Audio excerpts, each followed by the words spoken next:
یہ بہت اچھے لوگ ہوتے ہیں. ایٹ لیسٹ میں نے آج تک کبھی کسی برے بندے کو نشہ کرتے نہیں دیکھا, ریگارڈ لیس کہ وہ کس سوشو اکنامک اسٹیٹس سے تعلق رکھتا ہے. ان کی ویلیوز بھی بہت اچھی ہوتی ہیں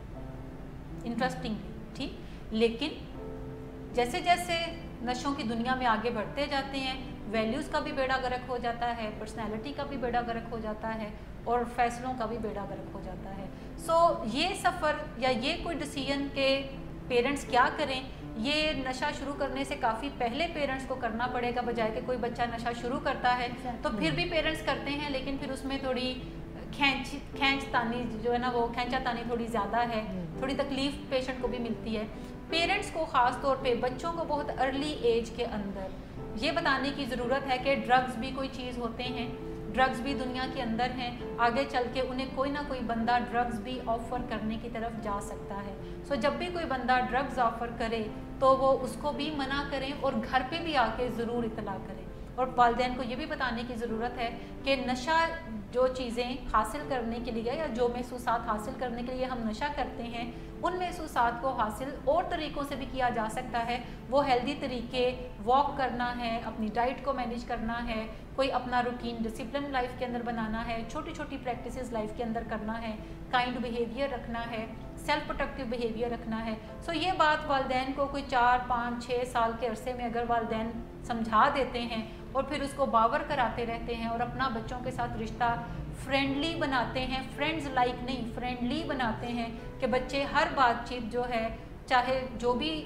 منفی مثبت جو بھی بات باہر ہوتی ہے, وہ آ کر کانفیڈنس کے ساتھ اپنے پیرنٹس سے شیئر کر سکے, اور انہیں یہ کانفیڈنس ہو کہ پیرنٹس نب نہیں کریں گے, وہ انہیں برا بھلا نہیں کہیں گے, وہ ان کی بات کو سنیں گے اور اس کا کوئی تدارک کرنے کی طرف جائیں گے جہاں پر کرنے کی ضرورت ہوگی. سو ارلی ایج میں بچوں کو یہ بتا دینا اور پھر باور کراتے رہنا, اور پھر خود بھی انہی پریکٹسز میں نظر آنا بچوں کو, کیونکہ آپ کے بچے آپ کو دیکھ دیکھ کے بھی سیکھتے ہیں, آپ کی نقل کرتے ہیں. وہ اگر پیرنٹس واک کرتے ہوئے نظر آتے ہیں تو بچے بڑی چھوٹی ایج سے ہی واک کرنا سیکھ جاتے ہیں. اگر پیرنٹس اپنی غذا کا دھیان رکھتے ہوئے نظر آتے ہیں, اور میں یہ نہیں کہتی کہ آپ نٹی گریٹی میں چلے جائیں کہ مجھے یہ نہیں کھانا, وہ نہیں کھانا, یہ نہیں کھانا, وہ نہیں کھانا, لیکن کچھ احتیاطی تدابیر کہ کم آئل یوز کرنا, سبزیوں کو اپنی زندگی کے اندر شامل رکھنا, فروٹس کو اپنی زندگی میں شامل رکھنا, سو کولڈ ڈرنکس کو تھوڑا اجتناب کرنے کی طرف جانا, یہ چیزیں جب آپ کو بچے کرتے ہوئے دیکھتے ہیں تو وہ بھی اسی لائف سٹائل کے ساتھ جو ہیں وہ بڑے ہوتے چلے جاتے ہیں. اسی طریقے سے ایسے لوگوں میں اٹھنا بیٹھنا جو کہ ڈرگس نہیں کرتے, اگر والدین خود سگریٹ پیتے ہیں, اگر والدین کے پاس جو فرینڈز آتے ہیں یا جو گیٹ ٹوگیدرز گھر میں ہوتی ہیں وہاں پہ اگر شراب ہے اور وہاں پہ اگر سگریٹ ہے, تو پھر ایسے میں آپ کے لیے بچوں کو منع کرنا کافی مشکل ہے. سو اگر آپ بچوں کو یہ بھی سکھاتے ہیں کہ وہ کن دوستوں میں اٹھے بیٹھیں, کون سے دوست ان کے لیے سیف ہیں, کون سے دوست ولنریبل ہو سکتے ہیں, تو بچوں کے لیے ایسے فیصلے کرنا جب وہ پری ٹینز میں جاتے ہیں یا ٹینز میں جاتے ہیں زیادہ آسان ہو جاتا ہے. لیکن یہ چیزیں بہت ارلی ایج میں پیرنٹس کو وربلائز کرنے کی ضرورت ہے, اور اس غلطی میں نہیں رہنا چاہیے, غلط فہمی میں نہیں رہنا چاہیے کہ ان کے بچوں کو ایسا کچھ پیش نہیں آئے گا. یہ ہر دوسرے گلی محلے کے اندر یہ مسئلے ہیں. سو اس کا مطلب ہے آپ کے بچوں کو بھی اس مسئلے سے ضرور نپٹنا پڑے گا. جتنا آپ وقت سے پہلے تیاری کر کے رکھیں گے اتنا آپ کے لیے فائدہ مند ہے, جتنا آپ لیٹ تیاری کرنے کی طرف جائیں گے تو ہو سکتا ہے چیزیں پھر زیادہ خرابی کی طرف جائیں. بہت شکریہ میڈم. مجھے یقین ہے کہ آج کے پروگرام میں ہم وہ ڈفرینس ضرور کریٹ کر پائے ہیں جس کے تھرو ہم اپنی سوسائٹی کو وہ تمام ٹولز پہنچائے ہیں ہم نے, جس میں نشے کو نہ صرف نہ کہنا پہلی مرتبہ, بلکہ ایسے لوگوں کے لیے بھی آسانیاں پیدا ہوتی ہیں جو اپنی زندگی میں آگے زندگی کو پروڈکٹیو کرنا چاہتے ہیں اور نشہ استعمال نہیں کرنا چاہتے. سو اسی سوچ کے ساتھ ہم آپ سے اجازت چاہیں گے کہ خوش رہیں, اپنا خیال رکھیں اور اپنے ارد گرد کے لوگوں کا بھی خیال رکھیں. خدا حافظ.